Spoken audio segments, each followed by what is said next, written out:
In a resolution of the Council of the Law Society made on the 11th of May 2020, the Council unanimously resolved to initiate proceedings to remove the Attorney General and the Solicitor General from the list of advocates. What is the consequence of this action?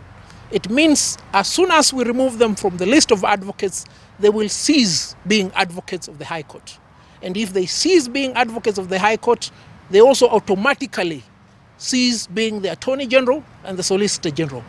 And if they continue in office, then the President will be having laymen or quacks as his legal advisors. Today, the Council also had another meeting in which we have resolved to draw up a charge sheet which shall be forwarded to the Attorney General and the Solicitor General, requiring them to answer within 7 days and demonstrate why they should not be removed from the register of lawyers in Kenya.